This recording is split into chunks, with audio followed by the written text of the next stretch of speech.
Hey everybody, Mac the Monster, back with Marvel Heroes. This time we got Storm on the chopping block, and our level 52 review is in. Not too much has changed, although enough changes that we can say there are changes, and I think they're all pretty good. Stat-wise, I haven't really seen anything that's too dramatic, and everything looks normal. Still quite a low durability, so whenever the devs want to make a character squishy or non-squishy, they just play with that durability button, and lo and behold, the character becomes squishy or non-squishy. So if you got people telling you durability doesn't matter, they're liars. They don't know what they're talking about, because that's what the devs do. And of course, the devs must be morons then, if that's not true. So going over to the skills here. Spirited hasn't changed much. It's still Spirit Regeneration, and Maximum Health. The Tempests have changed. Each one does damage. This is a small AoE around you. This is a very large AoE around you. The Gusting Tempest will do projectile deflection. The Freezing Tempest will do a slow. And the Arcing Tempest will do a damage rating. The only thing about the slows is I don't think they actually stack. I think the highest one prevails, and I think they're also having a percentage-based mitigation, especially against bosses. So in other words, a boss probably negates 60% of whatever it's saying it's doing. Storm Surge is the 1.5 second crowd control immunity PvP ability. It also has an effect based on which active Tempest you have on. Obscuring Fog is the new ability where you can lay down a large area on the ground that makes you and your allies invisible for 5 seconds, and you gain damage rating while standing in that area. Thundering Maelstrom has not changed, although it looks like the damage might have gone down, but they might have a lot more bolts arcing through the area. In the Windrider tree, they changed whatever this used to be. I think this used to be some kind of tornado or sun tornado. They moved that over here. Um, Arctic Gale is now just a blasting basic attack. It's a cone, but look how huge that cone is. You can kind of spam that for no tomorrow. Just spams these little whirlwinds out there. Pretty cool. And when it hits, it snares, and anything in that cone has a chance to have their projectiles deflected. Srocka Rush has not been changed. Microburst, that just calls down bursts of mini tornadoes that just land wherever your cursor is and does some nice damage and weakens enemies. Windy Flight, unchanged. Crashing Hail, not changed. The damage might have been reduced, but it's got a pretty good high slow. Again, I don't think any of that stacks. Healing Winds. This is definitely different. So it's giving you a massive amount of dodge rating, a good chunk of health regeneration on you passively, and then a good chunk of movement speed. So it's kind of like everything that used to be separate combined. And then when you use a wind power, you and your allies gain Constitution, which is 210 health per second for 10 seconds. And it's kind of hard not to use a wind power with Storm. Typhoon, this is the signature ability now. This is pretty nasty. It's probably one of the more powerful signatures out there. Not only does it do that massive amount of energy twice per second, a huge snare, the 77% slow. Damage bonus, lightning powers also deal extra damage, 11.2% extra damage to affected allies or enemies. The area lasts 8 seconds on a 30-second cooldown. When you drop it, it sucks all enemies in. It's a vortex as well. It doesn't even list that part. And then sudden tornadoes. These are interesting because they'll just wander around the screen and trying to damage enemies, and you can have 5 of them out at once. They're almost pet-like, but they're not. They're not quite that intelligent. That would have been nice if they made them that intelligent and then actually threw a pet tag on them. That would have been crazy. Skybreaker tree. Not much has changed except for a couple abilities. Um, Lightning Bolt's pretty much the same, except they added actual extra damage over time, along with the Spirit Regen. So that's actually pretty awesome now, especially if you're going to do that burn style. Lightning Column, no longer necessary to go with. Um, and then every third hit does the energy damage twice per second, as opposed to the Lightning Bolt leaving the trail now. And then Electrocute being the new ability here. It's no longer a basic. This one adds Arc's Lightning that electrocutes bosses and hits bosses, and this one does 40% extra damage to bosses and elites. If you're looking to churn against a boss, drop the AoE and something to churn with, this is going to be your churn ability. However, if you look at that high spirit cost and that high attack speed, you're going to plow through spirit like no tomorrow on that one. Just a heads up. That will kill off spirit and no tomorrow. Chain Lightning, they haven't messed with too much. It arcs like big time though, 10 bounces. However, they are talking about changing bounces. Keep that in mind so that it doesn't bounce so much. Also keep in mind that it's got a pretty decent spirit cost, so it will, even with River of the Soul, it will go through some spirit. Elusive Shock, this is your basic don't use the skill, which is I'll avoid being hit by something and shoot away and hit it. Lightning Rush, this is another movement ability. When you use lightning power, this one gets 75% more damage. I never seen either one of these as an ability where you actually want to damage enemies. You usually want to get away from the enemies. And Ball Lightning's been pretty much left unchanged. However, I think the damage on the arcs have been nerfed. If you're a Ball Lightning lover, you're probably sad. But you'll probably also be using Electrocute now anyways, seeing how it's been kind of the beefy boss killer type thing. And then that's leaving the kind of two new things. Even though Lightning Storm isn't really a new thing, it used to be over here. I think it used to be over there. Maybe it used to be over here. Lightning Storm, it still does the damage when you call it down. It still does damage over time. Now it does a lot more damage over time. Now it also has the stun worked in with it, where it used to be a separate skill that did the stun. Now it also leaves enemies vulnerable, but instead of only lasting 3 seconds, they doubled it to 6 seconds. So it's actually a very effective skill again, especially for damage over time. And then Eye of the Storm is passive crit rating and damage rating put together. That's just awesome. And then everybody gets Dexterity, which is more dodge and a chance to deflect projectiles. So Storm is the buff bot and damage dealer. She's just insane. So my build is I'm staying with the Windrider style. I just like the mobility, moving around. I'll take a slower kill and higher survivability. I don't like standing still on her. She's very squishy, and I think you lose DPS to gain survivability to stand still.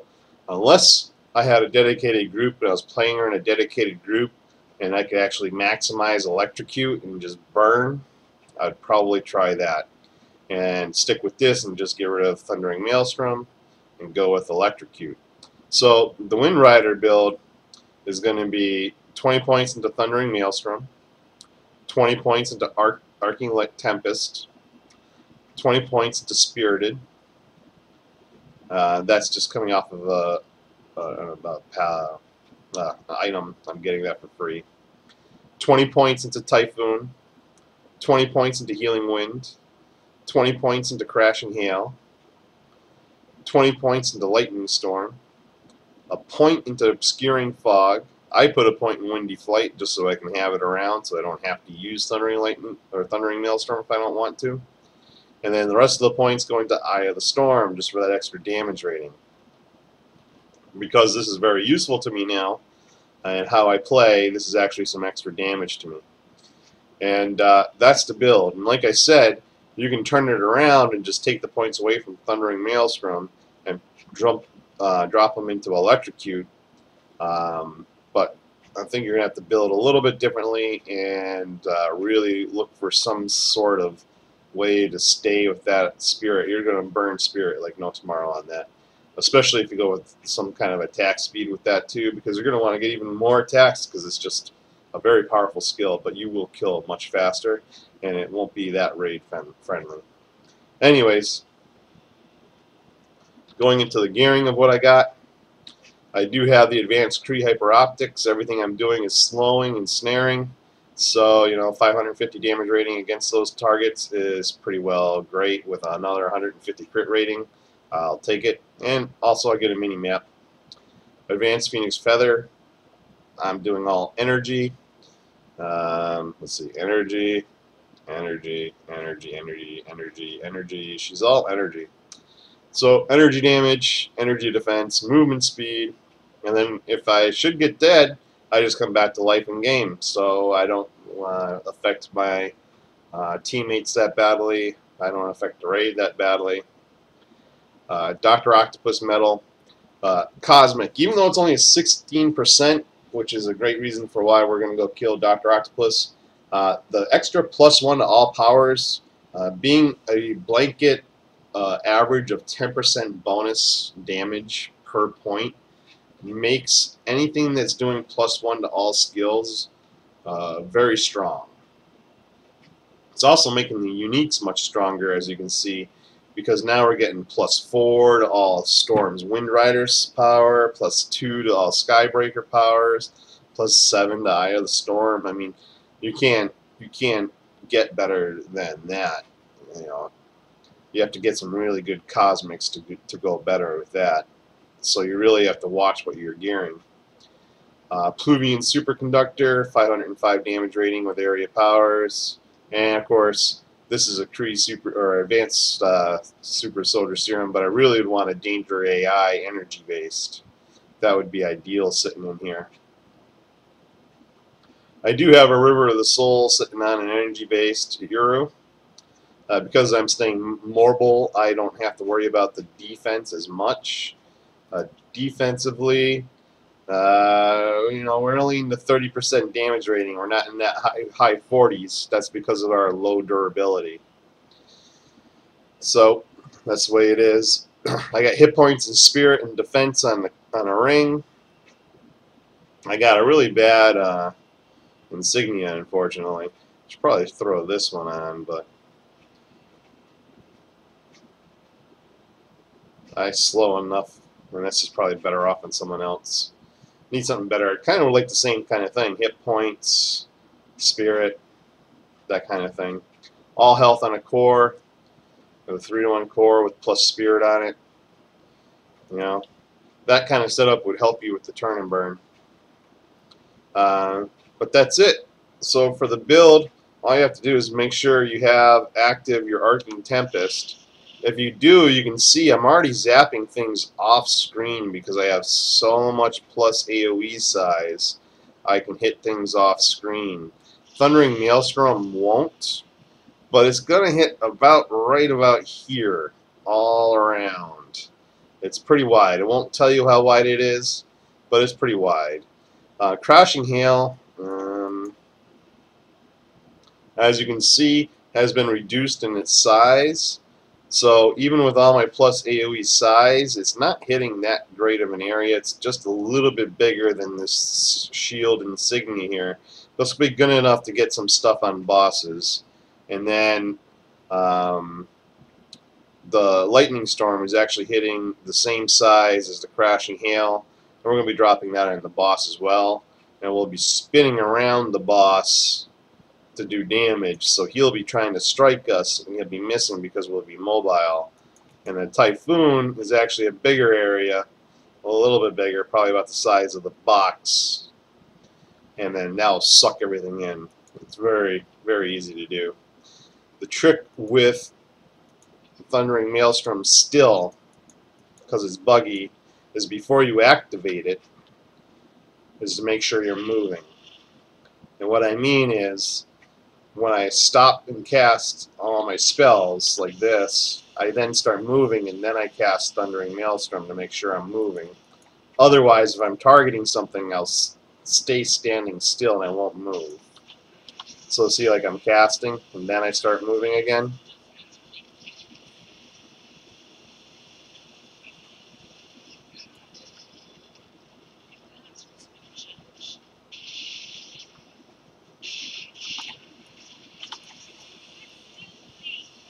I'll just pull them all together. Try to get the bigger group into the AoE. See, I stayed targeting and I wouldn't move, so I stood still. Standing still is pretty much death, as well as shields. See how it stands still? You don't want to do that. You can see you start getting hit.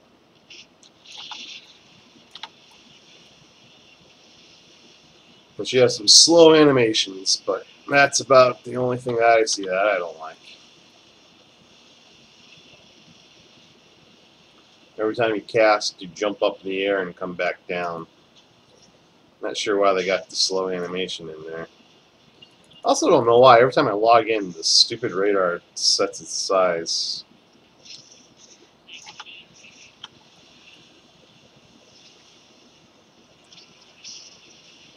To the super zoomed in.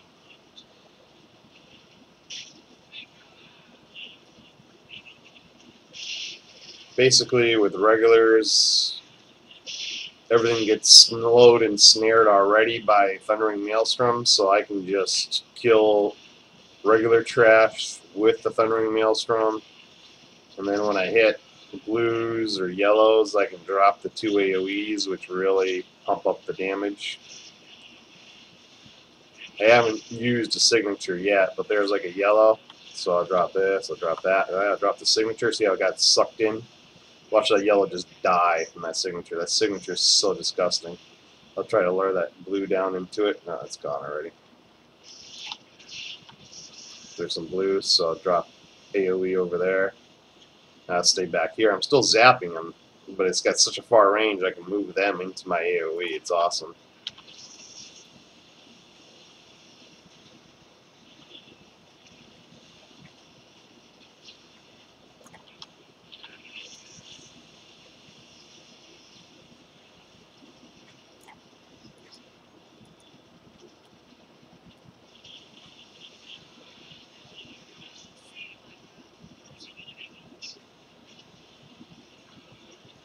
And of course, you can sit behind the wall, zap things if you want to sit behind the wall.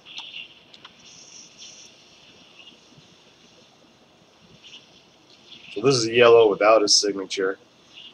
Still getting burned down pretty good with just the regular AoE.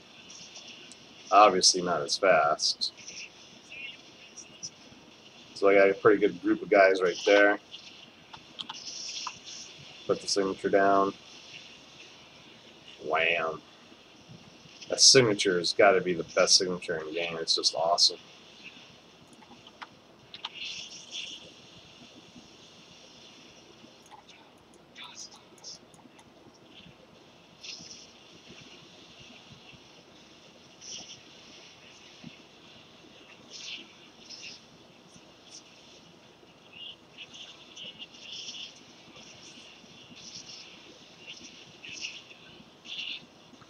And while you're moving, look at this. You can move over the guys. They don't stop you.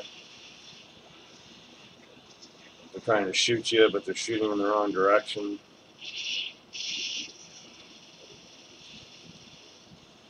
I got my chest unlocked, so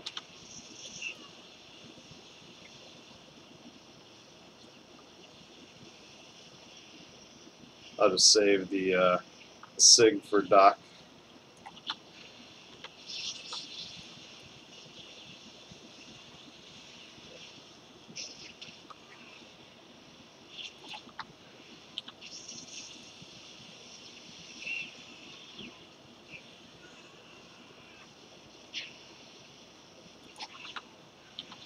Basically, every 6 seconds I drop down and do the AoEs.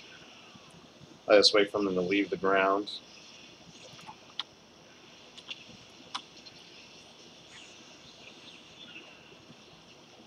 River of the Soul is returning enough spirit that it allows me to stay in spirit with the 3-to-1 core. Oopsie, I didn't move before I hit the move button. So if I want spirit, I can just go touch one of these moving power cosmics, and that'll be enough damage. See, I'm running out of spirit. That'll be enough damage that I can use my med kit. I really don't like doing that, but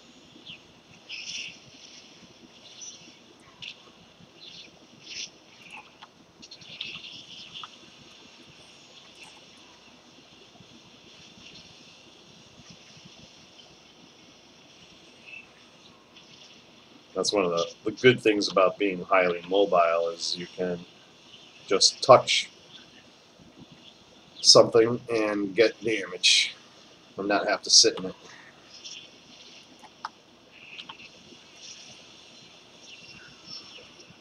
And it was pretty easy. So let's see if we get anything good.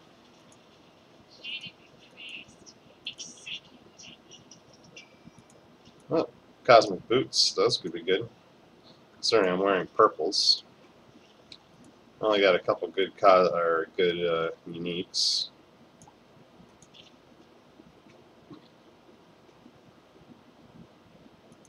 Pickle relish. What's pickle relish? Make hot dogs and hamburgers. Well, that's part of the new event. Something to look out for. I wish they'd do those in like glowy effect or something so they really stood out. Just sitting there in purple, I'd probably ignore it. I don't even pick up purples half the time. Some kind of glowy effect or highlighted effect. That'd be really nice. Shield insignia. Let's see if that's any good. They said insignias were boosted in their drop rates. And cosmic medallions are boosted off of cosmic bosses, if you didn't know. But that's it. That's Storm, her 52 review. Windrunner, how I'm running it. Definitely a slower kill if you want to turn and burn. Like I said, you can use the other ability, but you know, if you thought power management and this was hard, you're going to be looking at much less power and much more incoming damage standing still trying to blast. Solo, it's not going to function so well. Group-wise, it's going to function much better. And that's it. So I hope it helps. Hope you guys enjoy, and I'll talk to everybody real soon.